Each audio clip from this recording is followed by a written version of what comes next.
Govinda Basumatari Jindabad. Govinda Basumatari Jindabad. Dini beke udalkan primary community kasih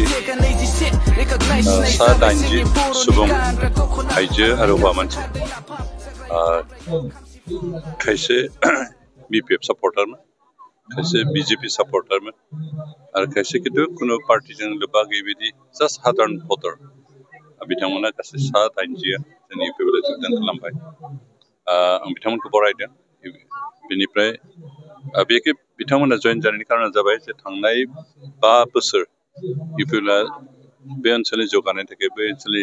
जेंनाफोरखौ बोस्रांनाय जिखिनि खामानि मावदों बेखौनो गोजोननाय मोनदों आरो खुसि जादों लोगोसे बिथांमोना नुदों जे आथिखालाव बारा इउपिपिएलनि बागै बारदों बेनिखायनो बिथांमोना एबारबो जेहेतु इउपिपिएलआ सरकार दागोन बेनिखायनो बिथांमोना इउपिपिएलजों थायोबासो हयथ' फैगौ समाव IBS जा विभिन्न स्किमफ्रानो जा बेखौ मोनगोन बेखौ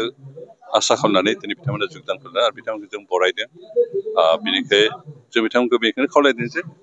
इउपिपिएलनि सोद्रोमा हिसाबै बिथांमोना जाहाथे इउपिपिएलनि फ्राय जिखिनि निर्देश जिखिनि डाइरेक्सन फैयो बे मथे खामानि मावगोन आरो फैगौ बैसागुनि थाखाय बिथांमोना जाहाथे रायजो राजाफोरनि गेजेराव हाबनानै रायजो राजाखौ बुजायनानै जे इउपिपिएलनि भटार जाहाथे बानायगोन आं बेखौनो खावलायदों आरो बिथांमोना बेखिनिखौ खामानि मावनो होननानैनो ओंखारबोदों बेनिखायनो जों गोजोननाय मोनदों जे लोगोसे जों बेखौनो बादों दिनैनि बे जुगदान मैयाबो जों प्राय 40 जनसो जुगदान खालामदोंमोन दिनै 80 जन आरो बिदिनो प्रत्येक दिनावनो जा 30 जन 40 जन 50 जन बिदि जुगदान खालामगासिनो आरो बेखौ इउपिपिएल जुगदान खालामनानै इउपिपिएलनि जनप्रियताखौ पपुलारिटिखौ फोरमायदों आरो लोगोसे बिथांमोननि जुगदाना इउपिपिएलखौ बारानिफ्राय बारा गोख्रोंसिन खालामदों बोलोगोरासिन खालामदों आरो बेनो प्रमाण होदों जे इउपिपिएलआ एबार सरकार दानो हागोन आरो प्रमद बर' बिथाङा एबारबो चिफ जागोन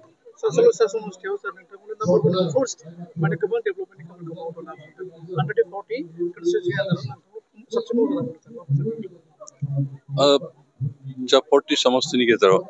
भैरबकुंड समष्टिया आसलते 2020 हालागै गासै समष्टिनिखौ बयनिख्रुइ बेकवार्डसिनमोन गारसोनानै दोनजानाय बायदिमोन कारण सिगां BPF सरकारा 17 बोसोर बे ओनसोलखौ जौगाखांनो थाखाय जेबो खामानि मावाखै किन्तु जों सरकार दाखानायनि उनाव गामि ओनसोलाव थानाय प्राय लामाफोरखौ जों बानायजोब्बाय जों जेब्ला थांनाय बारनि इलेक्सननि थाखाय केम्पेइन खालामदों साइकेल सलायजायै गोबां लामा दंमोन बेखौ बरमुखुलि बनगुरुं सगलैझार बेनिफ्राय ओरै कुन्द्रबिल आमजुलि बेखिनि एरियानि गोबां लामाया साइकेलफोर सलायजायामोन किन्तु जों थांनाय सारि बोसोराव गोबां लामाखौनो बानायबाय जोंहा हयथ' सेन्ट ग्रेभेल गोलैथारि लामा होल समस्यानो हयथ' 6टा 7टासोल'सो लामा दंसै अबयस्से जों बे बाथ्राखौ बुंना लायो जे जों जिखिनि लामा बानायदों गासैबो सिसिफ्रा बानायजोबनो हायाखै जानो हागौ बा पाक्का लामा बानायजोबनो हायाखै किन्तु थेवबो जों सेन्ट ग्रेभेलखौ बानायजोब्बाय आरो गोबां फिसा फिसा कालभार्टफोर होनाय जों कानेक्टिभिटि रोड कानेक्टिभिटिखौ जों गोख्रों खालामबाय आरो जायनि बिनिमय दिनै अन्तत भैरबकुंड समष्टियाव गासै ओनसोलावनो गारि हाबजोबनो हानाय जाबाय बेमार आजार जायोबा डक्टर नार्स हाबनो हानाय बा हस्पिटाल थाबैनो लांनो हानाय बिदि जाबाय जोंनि फरायसाफ्रा गावनि गामिनिफ्राय स्कुल बा कलेजहालागै इजि साइकेल सालायनाय बाइक सालायनाय थांनो हानाय जाबाय आरो अन्तत कानेक्टिभिटि गैयाब्ला जिबायदि असुबिदामोन बे असुबिदानिफ्राय बिथांमोना रैखा मोनबाय बेनि अनगायैबो गोबां जायगाफोराव जों लोंनाय दैनि बेबस्था खालामनो हादों दासिमबो खिन्थु गोबां दै लोंनायनि समस्या दंबावो बेखौ जों मावफुंनो नाजागासिनो दं आरो बेनिखायनो जों रायजो राजाफोरखौ खावलायदों जे फैगौ समफ्राव जुदि रायजोफ्रा जोंखौ आरो बेबायदि मोनसे खाबु होबावो जों भैरबकुंड समष्टिनि गासैबो जेंनाफोरखौ बोस्रांजोबनो हागोन रिहन दैमारिया 10 बोसोर दै लोंग्रा होनायनि मन्थ्रिमोन किन्तु बे 10 बोसोर बिथाङा बे भैरबकुंड ओनसोलाव जेरावबो दै लोंहोनो हायाखै बेखौ ग्यारेन्टि होनाय बिथाङा स्किम गोबां जायगायाव बानायदों किन्तु दै मोनलाखैमोन किन्तु जों सरकार दाखानायनि उनाव जल जीवन मिशन फैखांनानै बिनि गेजेरजों रिपेयार खालामनानैसो दै लोंनायनि बेबस्थाखौ खालामनो हादों किन्तु रिहन दैमारिया कुनु ओनसोलावनो दै लोंहोनो हायाखै बानायदों प्रजेक्ट किन्तु बिथांनि गासैबो प्रजेक्टआव फ्लपमोन जेरावबो साक्सेस जायाखैमोन बेनिखायनो बिथाङा बेखिनिखौ बुंदोंबा हयथ' गाव दिनै जों साक्सेस खालामहोनानै जों रिपेयार खालामहोनानै कन्टिनिउ खालामहोनानै जिखिनि साक्सेस जादों बिनि सायाव बिथा खालामना बिथाङा आंसो बानायदों होनबा जानाय नङा गोबां जों बानायनाय लामाखौ बिथाङा आंसो बानायदों होनना बुंनानै लाजियाखै थांनाय 20 बोसोर MLA जानाय समाव बिथाङा जिखिनि खामानि मावनांगौ बेखिनि जों मावनायखौ नुवाखै आरो बेनिखायनो दिनै रायजोफ्रा प्रश्न खालामो गोबां जायगायावनो जे थांनाय 20 बोसोर नोंथाङा जोंनो मा होदोंमोन जोंनि गामियाव मा बानायदोंमोन बे खोथाखौ बिथाङा सोंजाबाय थादों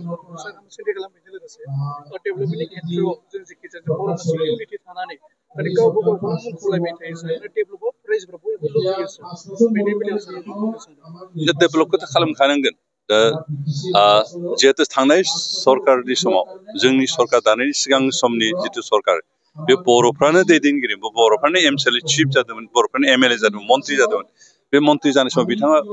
खामानि मावाखै बेखौ बुंनांगोन बर'बाबो बुंनांगोन नन बर'बाबो बुंनांगोन जाया मावदों जों बेखौ मावदों होनना बुंगोन जाया मावाखै बेखौ मावाखै बुंनांगोन बर' होननानै सोरबा खामानि मावखौबो जों सिरि थायोबाथ' बे जानाय नङा जों जायखौबो बुंनांगोन जुदि खामानि मावाखै आरो मावदों जों गुबुन हारिबाबो मावदों होनना बुंनांगोन बर'बाबो बुंनांगोन किन्तु बिथांमोना खामानि मावाखै जों बेखौ बुंदों मावदों दा बेबायदि सोंखारिलायनाया गावनि खौसेथि गैयि होनना बुंब्ला बेखौ सानना लायबाबो गोरोन्थि जागोन जों खौसेथि दं होननानै सोरबा मावैखौबो जुदि मावदों होनना बुंब्ला जों रायजोखौथ' थगायनो हायाखै जिहेतु जों रायजोफ्रा जोंखौ बिसायख'थियाव भट होनानै देरहाहोयो जाहाथे बिथांमोननि मोजां खामानिखौ मावथों होननानै बिथांमोनखौ सेवा खालामथों होननासो होयो किन्तु सेवा खालामनो थांनानै रायजोफोर जुदि जेबो खामानि मावो बेखौ बुंनांगोन बेखौ बुङालाबा थायोबा बे जोंनि थाखाय गोरोन्थि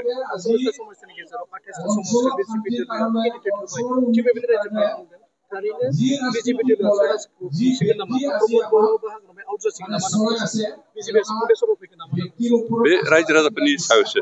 सरकार दानाय दायिखौ बिजेपिया सरकार दानो होनबाबो हाया बिपिएफआबो दानो होनबाबो हाया इउपिएफआबो दानो हाया रायजोफ्रा सोरनो भट बांसिन होगोन बेनि सायावसो बेनिखायनो दा जोंहा साननांगौआ बिसोर जे बर' रायजो राजाफ्रा बिजेपिखौ सरकार दाजानो लुगैयो ना बिपिएफखौ सरकार दाजानो लुगैयो ना इउपिएफखौ सरकार दाजानो लुगैयो दा बिपिएफखौ जों सरकार दाहोयोबाथ' थांनाय 17 बोसोर जिबायदि ओनसोलखौ बेकवार्ड खालामनो गारसोनानै दोनदों बिदि दोनबाबो दा बेखौनो जों लुगैयो नामा दा बिजेपिया सरकार दायोबा बर'नि जिखिनि मोन्थाय दं दा नैबे काउन्सिल दाखानाय बेखिनि मोन्थायखौ बिथाङा गैया खालामगोन कारण 6 सिडुलखौ स्क्रेप खालामनायनि बाथ्रा बुंदों ट्राइबेल बेल्ट ब्लकनि बेबस्थाखौ बिथांमोना स्क्रेप खालामनाय बाथ्रा बुंदों दा बर'फ्रा बेखौ लुगैयो नामा जुदि लुगैया होमबालाय इउपिएफखौ भट होनानै सरकार दानो खाबु होनांगोन